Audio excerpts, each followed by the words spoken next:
ਬਹੁਤ ਸਾਰੇ ਜਿਹੜੇ ਮੁਲਕ ਆ ਉਹ ਇਸ ਦਾ ਜਿਹੜੀ ਹੀਟ ਆ ਉਹ ਚੱਲ ਰਹੇ ਹੈਗੇ ਆ।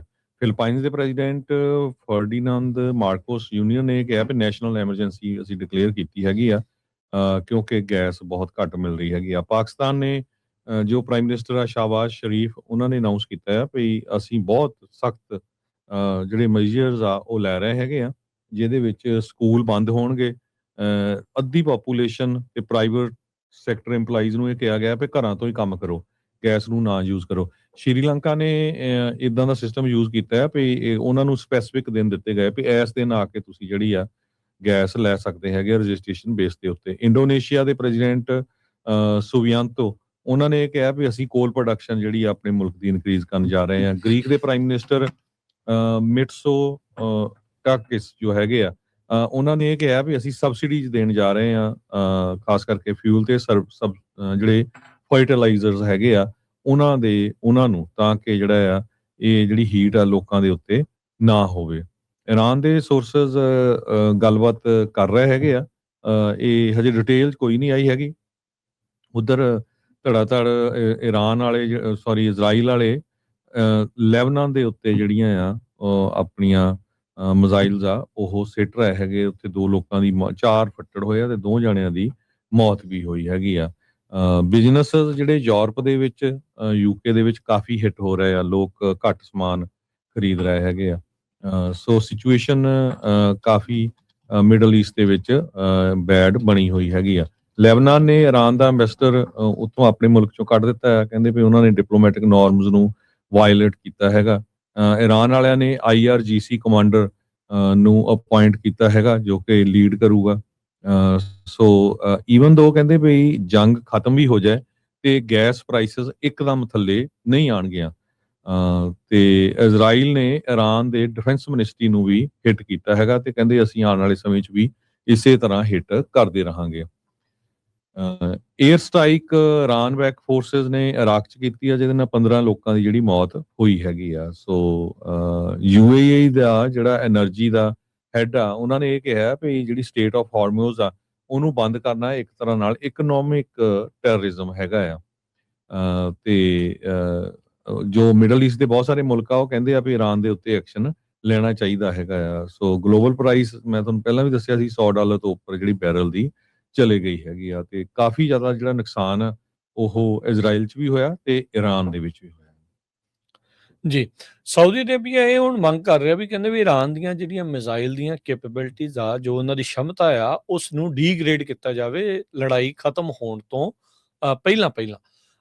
ਸਾਊਦੀ ਅਰੇਬੀਆ ਅੱਜ ਕਤਰ ਦੇ ਜਿਹੜੇ ਫੋਰਨ ਮਿਨਿਸਟਰ ਆ, ਉਹਨਾਂ ਨੇ ਇੱਕ ਪ੍ਰੈਸ ਕਾਨਫਰੰਸ ਕਰਦੇ ਹੋਏ ਕਿਹਾ ਵੀ ਰੀਜਨਲ ਕੋਐਗਜ਼ਿਸਟੈਂਸ ਬਹੁਤ ਜ਼ਰੂਰੀ ਹੈਗੀ ਆ, ਵੀ ਸਾਰਿਆਂ ਨੂੰ ਮਿਲ ਜੁਲ ਕੇ ਇਕੱਠੇ ਰਹਿਣਾ ਜਿਹੜਾ ਉਹ ਚਾਹੀਦਾ ਆ। ਇਰਾਨ ਨੇ ਇਹ ਕਿਹਾ ਸੀਗਾ ਵੀ ਤੁਸੀਂ ਅਮਰੀਕੀ ਅੱਡੇ ਇੱਥੋਂ ਕੱਢ ਦਿਓ, ਅਸੀਂ ਤੁਹਾਡੇ ਤੇ ਹਮਲਾ ਨਹੀਂ ਕਰਦੇ। ਹੁਣ ਸਾਊਦੀ ਅਰੇਬੀਆ ਨੇ ਜਿਹੜਾ ਇਸ ਚੀਜ਼ ਨੂੰ ਭਾਂਪ ਲਿਆ ਆ ਵੀ ਇਰਾਨ ਵਾਲੇ ਤਾਂ ਕਦੋਂ ਵੀ ਸਾਡੇ ਜਿਹੜੇ ਥਾਵਾਂ ਦੇ ਉੱਤੇ ਹਮਲਾ ਕਰ ਸਕਦੇ ਆ। ਆਪਾਂ ਦੇਖਿਆ ਹੀ ਆ ਵੀ ਸਾਊਦੀ ਅਰੇਬੀਆ ਚੱਲਦਾ ਤਾਂ ਹਰਜੋਤ ਸਿੰਘ ਜੀ ਟੂਰਿਜ਼ਮ ਤੇ ਇਸ ਚੀਜ਼ ਦੇ ਨਾਂ ਦੇ ਉੱਤੇ ਆ ਵੀ ਬਹੁਤ ਸੁਰੱਖਿਅਤ ਆ, ਬਹੁਤ ਇੱਥੇ ਸੇਫਟੀ ਆ, ਪਰ ਇਰਾਨ ਦੇ ਜਿਹੜੇ ਡਰੋਨ ਤੇ ਜਿਹੜੀਆਂ ਕਹਿ ਸਕਦੇ ਹਾਂ ਵੀ ਇਦਾਂ ਦੀਆਂ ਮਿਜ਼ਾਈਲ ਦੀਆਂ ਕੈਪੇਬਿਲਿਟੀ ਇਹਨਾਂ ਤੱਕ ਭੇਜਣ ਤੱਕ ਉਹਨਾਂ ਕੋਲ ਕਾਮਯਾਬੀ ਜਿਹੜੀ ਉਹ ਜ਼ਰੂਰ ਹੈਗੀ ਆ। ਸੋ ਇਹ ਜਿਹੜੀ ਸਿਚੁਏਸ਼ਨ ਜਿਹੜੀ ਹਰਜੋਤ ਸਿੰਘ ਜੀ ਨਾਲ ਦੇ ਨਾਲ ਚੱਲ ਰਹੀ ਹੈਗੀ ਆ। ਉਧਰ ਫਰਾਂਸ ਦੇ ਜਿਹੜੇ ਫੋਰਨ ਮਿਨਿਸਟਰ ਆ, ਉਹਨਾਂ ਨੇ ਇਹ ਕਿਹਾ ਆ ਵੀ ਇਜ਼ਰਾਈਲ ਨੂੰ ਵੀ ਕਹਿੰਦੇ ਵੀ ਸਾਊਥ ਲੈਬਨਾਨ ਦੇ ਵਿੱਚ ਤੁਸੀਂ ਗਰਾਊਂਡ ਆਪਰੇਸ਼ਨ ਨਾ ਚਾਲੂ ਕਰੋ, not to launch ground operation in South Lebanon। Foreign minister Jean Barrot ਉਹਨਾਂ ਨੇ ਕਿਹਾ ਵੀ ਫਰਾਂਸ ਬਾਰ-ਬਾਰ ਇਜ਼ਰਾਈਲ ਨੂੰ ਜਿਹੜਾ ਉਹ ਕਹਿ ਰਿਹਾ ਆ ਵੀ ਗਰਾਊਂਡ ਦੇ ਉੱਤੇ ਬੂਟਸ ਜਿਹੜੇ ਆ ਫੌਜੀ ਉਹ ਤੁਸੀਂ ਨਾ ਜਿਹੜੇ ਉਹ ਲਾਓ।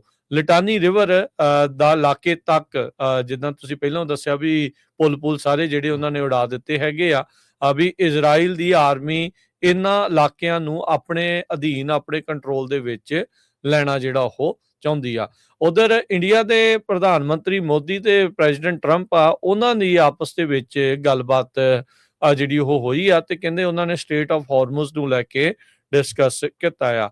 ਇੰਡੀਆ ਦੇ ਵਿੱਚ LPG ਦੇ ਗੈਸ ਦੀਆਂ ਪ੍ਰਾਈਸਾਂ ਤੇ ਉੱਤੇ, ਤੇਲ ਦੀਆਂ ਕੀਮਤਾਂ ਦੇ ਉੱਤੇ ਜਿੱਦਾਂ ਇੱਥੇ ਲੋਕਾਂ ਦਾ ਹਾਲ ਮੰਦਾ ਹੋਇਆ ਪਿਆ ਆ। ਸੇਮ ਉਸੇ ਤਰੀਕੇ ਦੇ ਨਾਲ ਇੰਡੀਆ ਵਾਲਿਆਂ ਦਾ ਵੀ ਹਾਲ ਉਸ ਦੇ ਵਿੱਚ ਮੰਦਾ ਹੋਇਆ ਆ। ਕਹਿੰਦੇ ਵੀ ਐਕਸ ਦੇ ਉੱਤੇ ਪੋਸਟ ਕੀਤੀ ਆ, ਟਵਿੱਟਰ ਦੇ ਉੱਤੇ, ਜਿਹੜੇ ਯੂਐਸ ਦੇ ਐਨਵਾਏ ਆ ਇੰਡੀਆ ਨੂੰ, ਸਰਜੀਓ ਗੌਰ, ਕਹਿੰਦੇ ਵੀ ਦੋਨਾਂ ਲੀਡਰਸ ਨੇ ਆਪਸ ਦੇ ਉੱਤੇ ਫੋਨ ਤੇ ਗੱਲਬਾਤ ਕੀਤੀ ਹੈ। ਕਹਿੰਦੇ ਵੀ ਫਸਟ ਨੋਨ ਕਾਲ ਆ ਯੂਐਸ ਤੇ ਇਜ਼ਰਾਈਲ ਦੇ ਦਰਮਿਆਨ 28 ਫਰਵਰੀ ਤੋਂ ਬਾਅਦ ਦੇ ਵਿੱਚ। ਕਹਿੰਦੇ ਵੀ ਮੋਦੀ ਨੇ ਕਿਹਾ ਵੀ ਅਸੀਂ ਡੀ-ਐਸਕੇਲੇਸ਼ਨ ਤੇ ਪੀਸ ਐਟ ਦੀ ਅਰਲੀਐਸਟ ਉਸ ਦੀ ਮੰਗ ਜਿਹੜੀ ਉਹ ਕਰਦੇ ਆ, ਉਸ ਦੇ ਵੱਲ ਨਾ ਓਪਨ ਸਿਕਿਉਰ ਤੇ ਐਕਸੈਸਿਬਲ ਜਿਹੜਾ ਕਹਿੰਦੇ ਵੀ ਹੋਲ ਵਰਲਡ ਦੇ ਲਈ ਜਿਹੜਾ ਸਟੇਟ ਆਫ ਹਾਰਮਜ਼ ਆ ਉਹ ਹੋਣਾ ਚਾਹੀਦਾ ਆ। ਸੋ ਕਹਿ ਸਕਦੇ ਆ ਵੀ ਇੰਡੀਆ ਦੇ ਲਈ ਵੀ ਸਟੇਟ ਆਫ ਹਾਰਮਜ਼ ਇਸ ਲਈ ਅਹਿਮ ਆ ਵੀ ਉੱਥੋਂ LPG ਤੇ ਜਿਹੜੀਆਂ ਤੇਲ ਆ, ਕੱਚਾ ਤੇਲ ਆ, ਉਹ ਵੱਡੀ ਮਾਤਰਾ ਦੇ ਵਿੱਚ ਉਹਨਾਂ